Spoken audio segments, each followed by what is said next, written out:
saya di channel Guru Idola.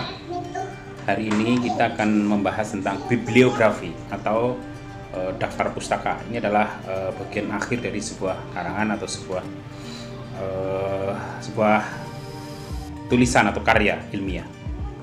Apa yang dimaksud dengan bibliografi? Bibliografi atau daftar kepustakaan adalah sebuah daftar yang berisi judul buku, artikel, dan bahan-bahan penelitian lainnya, baik jurnal ya, yang mempunyai hubungan atau pertalian dengan sebuah karangan atau naskah atau dari karangan yang tengah digarap.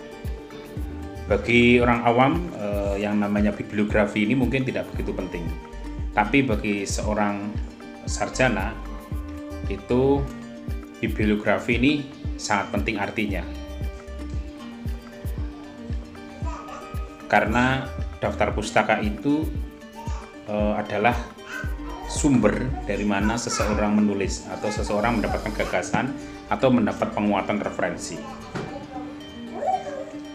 Melalui daftar kepustakaan yang ada di bagian akhir tulisan itu, sarjana atau cendekiawan dapat melihat kembali kepada sumber aslinya. Mereka dapat menetapkan apakah sumber itu sesungguhnya punya pertalian dengan isi pembahasan atau dan termasuk cara pengutipannya benar atau belum. Dan sekaligus dengan cara itu pembaca dapat memperluas horizon pengetahuannya dengan bermacam-macam adanya referensi itu. Mungkin dia akan mencari buku dan membaca buku yang ada di referensi itu untuk mengecek kebenaran pengambilan referensinya. Dalam bab mengenai pengumpulan dan pengolahan data yang sudah kita uraikan sebelumnya ini, bagaimana cara mempergunakan kepustakaan serta bagaimana cara mengumpulkan data yang diperlukan melalui kartu-kartu T. Ini biasanya yang paling menguasai masalah ini adalah ilmu perpustakaan, di mana ada kode-kode khusus yang dipergunakan untuk menuliskan sebuah bibliografi, termasuk cara mencari sebuah buku di perpustakaan. Karena segala keterangan yang diperlukan mengenai bahan kepustakaan itu ada di bibliografi. Apa fungsinya? Fungsi dari bibliografi ini adalah adanya secara tegas ini menjadi referensi yang dipergunakan untuk menunjuk kepada sumber dari pernyataan atau ucapan yang digunakan dalam teks. Sebab referensi itu harus menunjuk dengan tepat tempat di mana pembaca dapat menemukan pernyataan atau ucapan itu. Dalam hal ini, selain pengarang, judul buku, dan sebagainya, harus dicantumkan pula nomor halaman di mana pernyataan atau ucapan itu bisa dibaca. Ini kalau nanti masuk di referensi.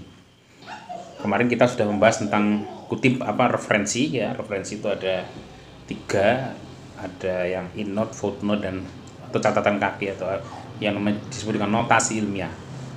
Nah, hari ini kita bahas tentang bibliografi atau tentang daftar pustaka, di mana setiap daftar pustaka itu adalah sumber utama yang dimuat atau dimasukkan saripatinya di dalam badan tulisan.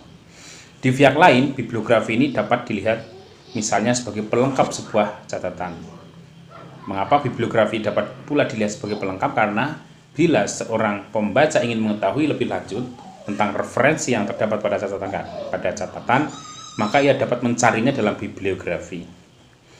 Dalam bibliografi ini pula ia dapat mengetahui keterangan-keterangan lengkap mengenai buku atau majalah itu. Apa unsur yang harus ada di dalam bibliografi? Agar tidak ada kesulitan atau tidak terjadi kesalahan dalam penyusunan bibliografi ini, tiap penulis atau calon pembuat karya ilmiah itu harus mengetahui pokok-pokok mana yang harus ditata. Yang paling penting di dalam bibliografi ini urut-urutannya adalah yang pertama ada nama pengarang. Nama pengarang yang ditulis secara lengkap. Kemarin kita sudah kaidah-kaidah penulisan pengarang itu, kalau nama lebih dari 2 kata, lebih dari 1 kata, maka harus dibalik ya, yang di depan menjadi di belakang, yang di belakang menjadi di depan. Setelah nama pengarang itu ada judul buku atau judul tulisan. Kalau yang sekarang model APA ini ada sebelum judul itu ada tahun penerbitan kalau di dalam daftar pustaka. Kemudian setelah tahun barulah judul buku atau judul tulisan atau judul karangan. Setelah itu baru data publikasi. Data publikasi ini bisa penerbit, kota terbit ya, kemudian diawali dari kota terbit, kemudian penerbitnya mana, kemudian tahun, kalau yang dulu itu tahun terbitnya, tahun dulu. Tapi sekarang untuk tahun itu sudah dipindah ke depan. Kemudian cetakan keberapa kalau ada nomor jilidnya, dan barulah diakhiri dengan tanda kurung tutup, itu kalau zaman dulu. Kemudian kalau untuk artikel diperlukan pula judul artikel yang bersangkutan, kemudian nama yang memuat, di jurnal mana, kemudian halamannya, halaman yang ada di jurnal itu, misalnya halaman 100 sampai 110 itu bisa. Kemudian ada tahun ya kalau di situ. Kemudian ada penulis yang memberikan suatu daftar bibliografi yang panjang bagi karya yang ditulisnya. Namun untuk penulisan karya pada taraf permulaan cukup kalau diusahakan satu daftar perpustakaan dari buku-bukunya dianggap penting saja. Kalau saat ini malah lebih banyak referensi itu diambilkan dari jurnal-jurnal ya, karena para penulis itu sekarang itu dituntut untuk bisa mensitasi atau bisa disitasi oleh jurnal-jurnal internasional atau jurnal-jurnal di dunia online, di dunia maya. Maka banyak sekali di dalam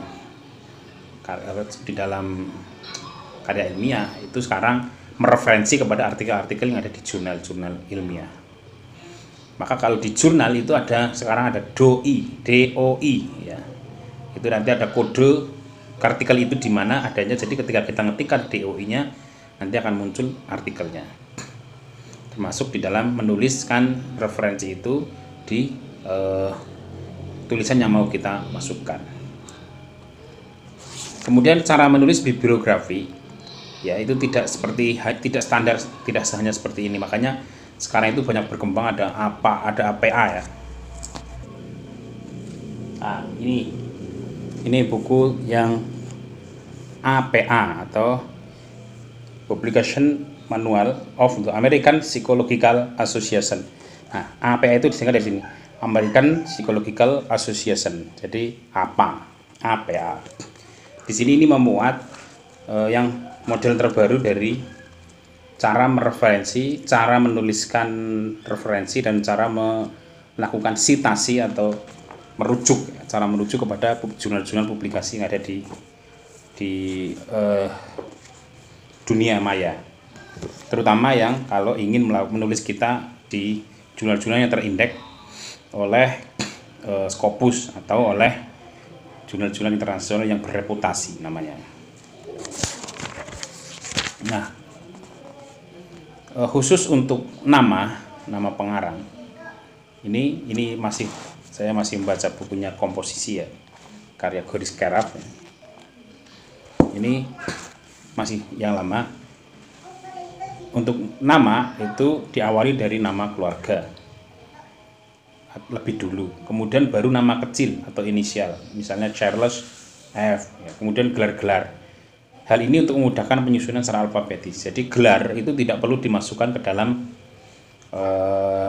dalam bibliografi di awal, maksudnya misalnya gelar yang di awal itu doktor ya, atau haji atau kiai atau dokter Andes kalau dulu ya, atau insinyur IR, kemudian ya insinyur itu ya, itu tidak perlu dicantumkan di depan tapi nanti di belakang nama.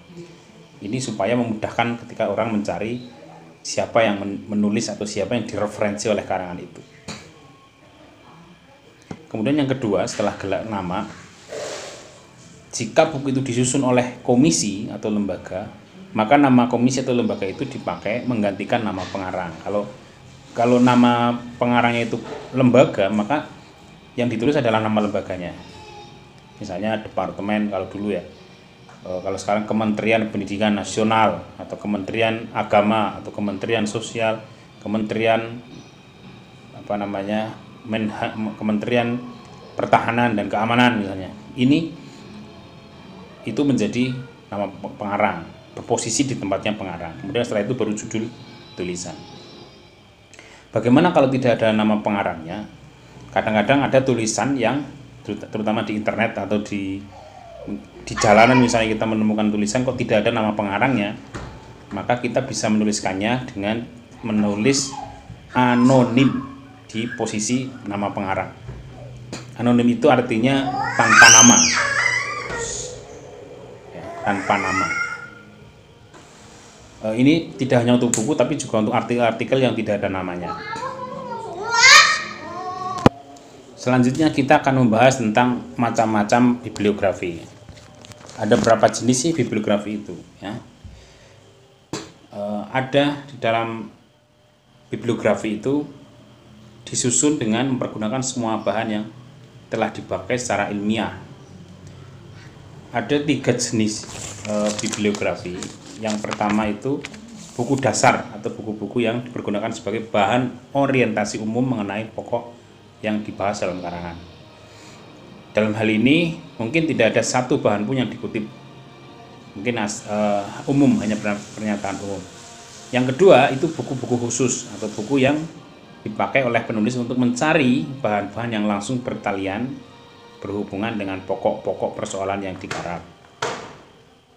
Biasanya kutipan-kutipan yang terdapat dalam karya tadi diambil dari kelompok khusus, karena sebuah tulisan itu pasti akan membahas tentang masalah yang khusus.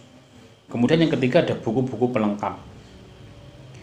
Buku-buku pelengkap adalah buku-buku yang topiknya lain dari pokok yang digarap penulis, namun dalam beberapa hal buku itu bisa memberi jalan keluar atau penerangan yang lebih mendalam mengenai salah satu bagian dalam karya itu.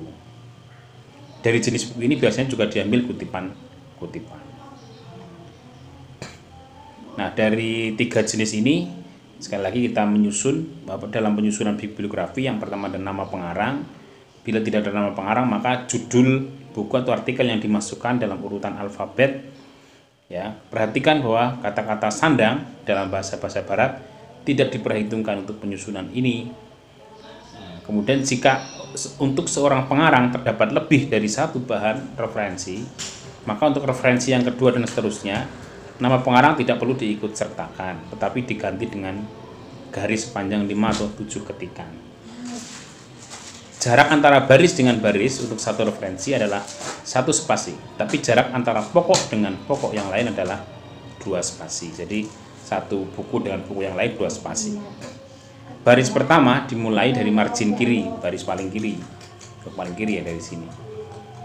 Kemudian baris kedua dan seterusnya dari tiap pokok harus dimasukkan sebanyak 3 atau 4 ketukan. Kalau di komputer sekarang itu pakai tab ya, 1 tab atau 2 tab.